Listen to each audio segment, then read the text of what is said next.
Parce que, comme vous avez pu vous en rendre compte, c'est un avion au service d'un projet, au service d'un idéal, c'est plus qu'un rêve, parce que ça s'est réalisé, et c'est une vision finalement de notre société, indépendante des énergies fossiles, que nous voulons mettre en évidence. Alors, réaliser un vol de nuit, c'était extraordinaire, et je veux dire que se retrouver ici, ensemble, en famille, c'est extraordinaire aussi parce que c'est l'autre aspect, c'est l'autre volet du projet. Je dis bien en famille parce que ce soir, il y a des partenaires, il y a des angels qui soutiennent aussi le projet financièrement, il y a des membres de notre équipe, il y a des supporters. C'est-à-dire que tous les gens qui sont ici sont là parce que, d'une certaine façon, ils appartiennent à ce projet. Alors, il y a ceux qui ont construit l'avion, et il y a ceux qui peuvent propager son message. Et pour nous, cette notion de supporter est fondamentale. Vous êtes le noyau de ceux qui peuvent, par effet boule de neige, propager en Suisse et ensuite plus loin, cette notion que toutes les technologies qui sont sur l'avion peuvent être utilisées également dans notre société. Il n'y a aucune technologie de demain sur cet avion. Il n'y a que des technologies de hier. Alors quand on entend qu'il faut encore beaucoup d'innovation et encore beaucoup de recherche avant que notre société puisse passer aux énergies renouvelables, c'est totalement faux. C'est de la peur, c'est de la bêtise ou c'est du mensonge. Toutes les technologies existent aujourd'hui pour économiser, aujourd'hui, si elles étaient toutes appliquées, 50% de l'énergie fossile, charbon, gaz et pétrole qu'on utilise dans notre monde. Et toutes les technologies existent pour pouvoir produire en tout cas la moitié de ce qui reste avec des énergies renouvelables. Ça, c'est la réalité de l'état de la science actuellement. Pourquoi est-ce que ce n'est pas appliqué? Pourquoi ce n'est pas utilisé? Pourquoi est-ce qu'on continue à brûler 1 million de tonnes de pétrole par heure?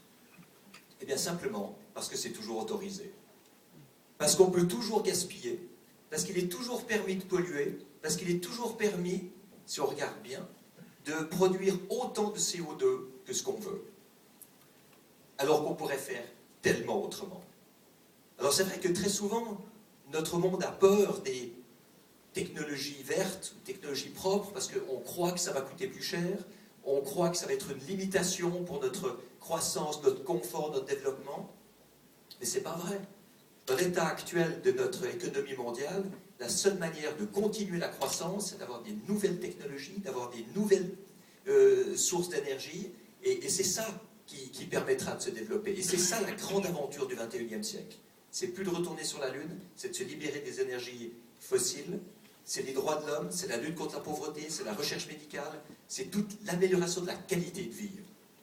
Alors tous ceux dans Solar Impulse en sont totalement convaincus. Il y a des sacrifices énormes qui sont faits dans cette équipe depuis des années pour faire voler cet avion et pour que ce message devienne crédible.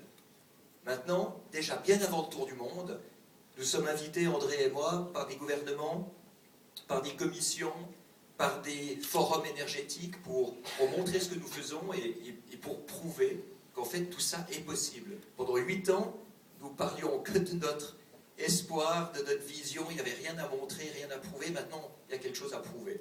Donc c'est le moment, effectivement, de commencer la deuxième phase de ce projet, qui est de demander à nos supporters, à nos amis, à tous ceux qui croient dans ces valeurs-là, de propager ces idées plus loin. Parce que tout seul, on n'y arrivera jamais.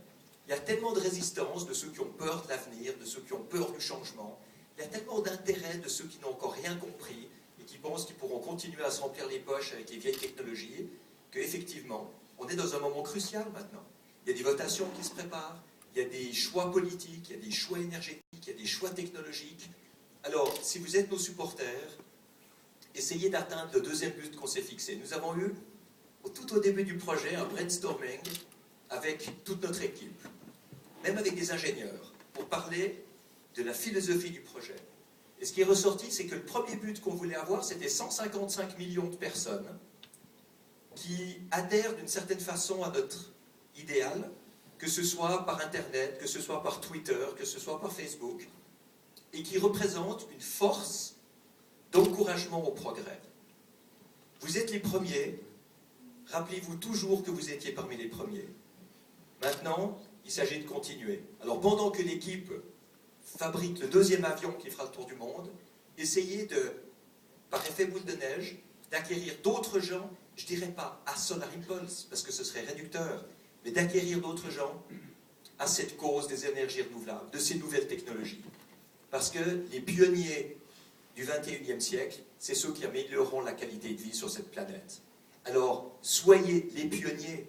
Il n'y a pas besoin de voler pour ça, il n'y a pas besoin de plonger, il n'y a pas besoin d'être un explorateur ou un aventurier qui prend des risques.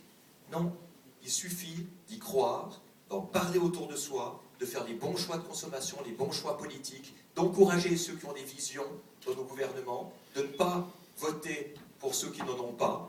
Et comme ça, ensemble, on peut avancer. Alors merci du fond du cœur de faire partie de ce projet et de cet idéal. Et si vous